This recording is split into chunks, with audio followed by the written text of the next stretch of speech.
the beer inlet and the pressure transducer that measures the beer pressure across the carbonator. Beer comes in, it goes through these horizontal runs.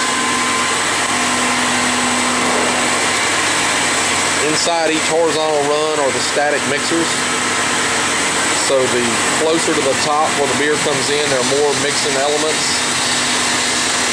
The closer to the outlet, which is the bottom one, is the fewer elements. The last horizontal pipe has basically none. So your goal is to get bubble-free beer in the sight glass so that you know that all the CO2 is in solution. The beer then goes past the OGM, inline OGM, goes past the inline CO2 sensor,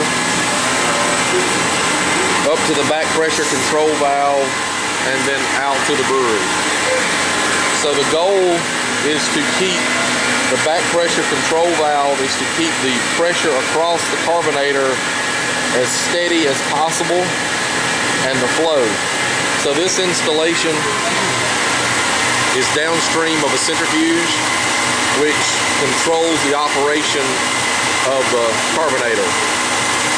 So once the centrifuge establishes forward flow, the carbonator is set to remote. The controls for the centrifuge then start the carbonator, and you get CO2 and O2 measurements displayed. At that time, the pressure control valve and the CO2 control valve become active. The pressure control valve is a reverse control acting valve.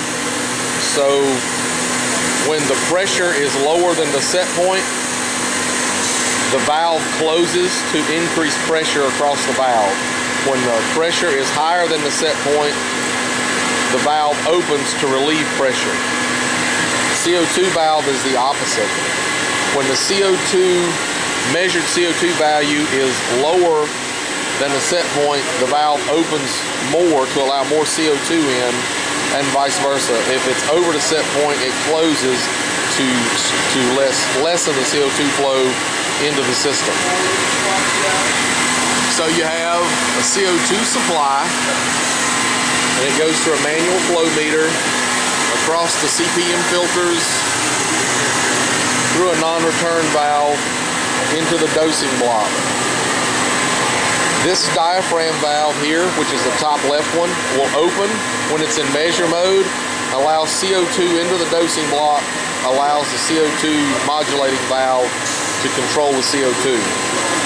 This device is a pressure indicating alarm. It monitors the CO2 pressure, which is set to 2 bar above the beer pressure. This valve is for draining. When the CIP is active, this will cycle open to allow the CIP solution to go out through here. This valve is open during CIP to allow the CIP solution into the dosing block. And this IntelliTop 2 controller is here with solenoids inside to control these 3 diaphragm valves. So the operation is beer comes in, goes past the pressure transducer for the pipe, runs through the horizontal lines, does an oxygen measurement, does a CO2 measurement, does back pressure control.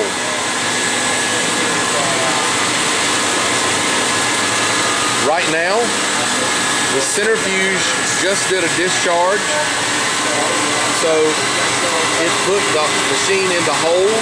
It is now in hold ending, which happens to give the machine time to recover from the stop flow and pressure from the centrifuge, and it keeps the pressure control and the CO2 control valve from making corrections until this goes back to measure again. So if you look at it, this is the menu that you're in, the beer that we chose. This shows remote operation. So you can either go remote or local. If it's remote, the centrifuge controls it. If it's local, it's controlled by the keypad. This is the state that the machine is in, so it's back into measure now. So now it's trying to control for CO2 and pressure set points. And the block in the bottom right will tell you what function is going on currently inside the CO2 controller. The operation of that is it sets open in the pipe. Once the Ocumet controller sends a signal, it will close this. As you'll see, it goes just a second. It will go to close.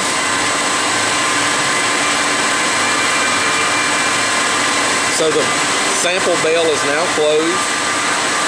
The next thing is electrolysis will happen. So it's boiling off the CO2 to take a CO2 measurement inside the system. And then it'll go back to pause, it'll calculate, and it'll make a correction here for what the new CO2 value is.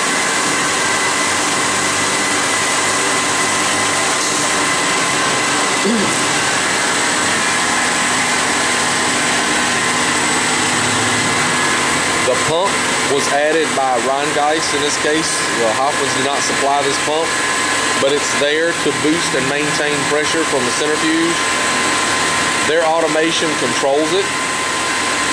It runs when the centrifuge has forward flow and during CIP.